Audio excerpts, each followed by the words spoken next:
Hello friends, अभी तक आप सब देख रहे हो कि सरू में चल चाहे सरू लाने वाला में अब अनिका को होता कुछ ऐसा है कि जब अनिका के पापा बातें कर रहे होते हैं अपने डॉक्टर के साथ, तभी वो बोलते हैं कि तभी सरू पूछते हैं कि बताइए सर क्या।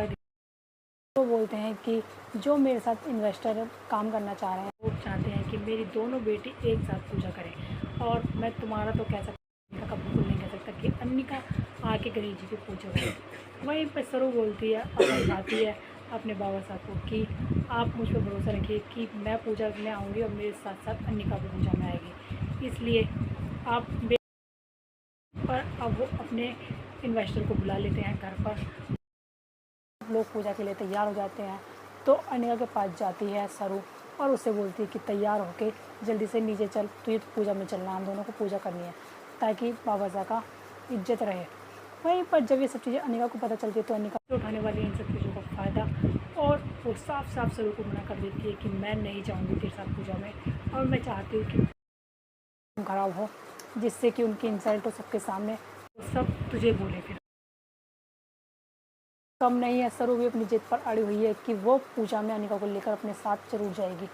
तो वो पहले उसे प्यार से समझाने की कोशिश करती है पर वो नहीं मानती, और फिर जब वो नहीं मानती तो वो दिखाती है अपना बड़ी बहन होने का रौब। वहीं पर जब अनिका बहुत बातें कर रही होती है उससे और उल्टा सीधा सुना रही होती है सरू को, तभी उसको एक कॉल आती है और वो बोलते हैं कि मैम आपके जो 10 लाख रुपये का चेक था वो बाउंस हो गया है। तभी अनिका बोलती है कि ऐसे कैसे बाउंस हो सकता है, मैंने तो अभी डलवाया था वो। तभी सरू बोलती है कि हाँ अनिका, जो तुम सुन रही हो वो बिल्कुल सच है क्योंकि मैंने करवाया है, क्योंकि तुम्हें पता है ना कि इस घर की मालकिन अब मैं हूँ, तो जो भी तुम्हें अब कुछ लेना है उसमें उसके लिए तुम्हें अब मेरे परमिशन की ज़रूरत पड़ेगी और मेरे सिग्नेचर की ज़रूरत पड़ेगी। तब जब ये सब सुनती है सरू मुझे, तो सरू तू क्यों मेरी ज़िंदगी ख़राब कर रही है इस घर से। वहीं पर सरू बोलती है कि मैं तुझसे प्यार से बोल रही हूँ, चल मेरे साथ नीचे पूजा में, क्योंकि बाबा साहब चाहते हैं कि हम दोनों बहनें साथ में पूजा करें। पर वहीं पर अनिका साफ बोल देती है कि तुम नहीं देना चाहती ना तो ठीक है जा, और मैं तेरे साथ नहीं जाऊँगी पूजा में, क्योंकि मैं चाहती हूँ कि तेरा नाम खराब हो और मेरा भी नाम खराब हो सबके सामने। वहीं पर पड़ हुई है कि वो अनिका को अपने साथ लेकर जरूर पूजा में जाएगी। अब वो उससे ब्लैकमेल करने वाली है कि अगर तू पूजा में नहीं चलेगी तो मैं जो तेरी वीडियो बनाई थी वो सबको दिखा दूँगी कि तूने कैसे मुझे जान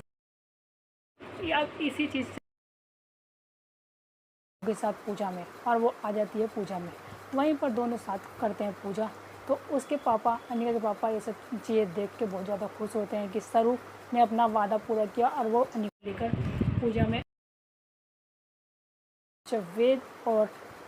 रचना को पता चलता है कि सरू ही है अन्नपूर्णा की बड़ी पोती जिससे उनकी माँ उसकी शादी कराने वाली थी, तो वो बहुत ज़्यादा खुश हो जाते हैं और अपनी माँ को बताने जाता है वेद खुशी खुशी कि माँ आपने जो अन्नपूर्णा जी की बड़ी पोती से मेरी शादी फिक्स की थी, मैं उनसे शादी जरूर करूँगा। तभी तारा बोलती है कि ठीक है बेटा, मैं तुम दोनों की शादी अब जरूर। पर दूसरी ओर कामनी और अनिका मिलकर फिर से चल रहे हैं एक बहुत बड़ी प्लानिंग, और वो पता लगाने वाले हैं सरू का पूरा सच कि सरू सच में इस घर की बड़ी बेटी है या फिर नहीं, वो सिर्फ नाटक कर रही है। वहीं पर अब वो पहुंच जाते हैं चंद्रकांत के रूम में, जहां पर वो लेटर ढूंढते हैं और एक लेटर उसे मिल भी जाता है, और एक लेटर अनिका की मम्मी उसे दे देती है ढूंढ के, जो उसे पहले मिला था पर उसने जलाया नहीं, वो संभाल कर रख दिया। तभी अब वो हैंड राइटिंग मैच करने हुए अब कामिनी ने सोचा है कि अब हमें इन दोनों लेटरों की हैंड राइटिंग मैच करानी पड़ेगी, पर इसके लिए हम जाएं तो जाएं किसके पास, क्योंकि अगर हम बाहर जाते हैं तो हमारे घर का नाम खराब होगा। इसीलिए उसके एकदम दिमाग में आती है कि तारा की बड़ी बहू है जो हैंड राइटिंग एक्सपर्ट है, इसलिए हम चाहते हैं कि क्यों ना उसके पास जाया जाए, क्योंकि अभी तारा भी यहाँ पर नहीं है। और वो पहुँच जाते हैं तारा के घर पर और तारा की बड़ी बहू से मिलने, और वो पूछते हैं कि तारा जी यहाँ पर नहीं है ना, तभी वो बताती है कि नहीं। और वो उससे पूछते हैं कि तुम तो हैंड राइटिंग एक्सपर्ट हो ना, तभी वो बोलती है हाँ मैं पहले थी पर अब मैं काम नहीं करती उस चीज़ का। तभी वो जब दोनों लेटर कामिनी देती है तारा की बड़ी बहू को, तो वो बोलती है कि मैं अभी देख के बताती हूँ, पर मुझे इस सब चीज़ों की एक्सपीरियंस है और इन सब चीज़ों के लिए हमें कुछ टूल चाहिए होंगे, तो मैं वो अभी अंदर से लेकर आती हूँ। तो जैसे ही वो अंदर जाएगी और वो उसे पता चल जाए कि ज़रूर यहाँ कोई ना कोई घोटाला होने वाला है, इसलिए वो कर देगी तारा को फ़ोन और बता देगी पूरी सच्चाई। तभी तारा फ़ोन करेगी वेद को, अब वेद करेगा सरू को। तभी पूरी प्लानिंग पता चल जाएगी अब सरू को और चंद्रकांत को कि क्या कर रही है कामनी, फिर से बड़ा घोटाला, जिससे कि वो सरू को इस घर से बाहर निकाल सके। वहीं पर अब सरू आने वाली है एकदम न्यू लुक में कॉलेज में सबके सामने। और जैसे ही वो एक नई गाड़ी में आती है तभी कॉलेज की सारी लड़कियां देख के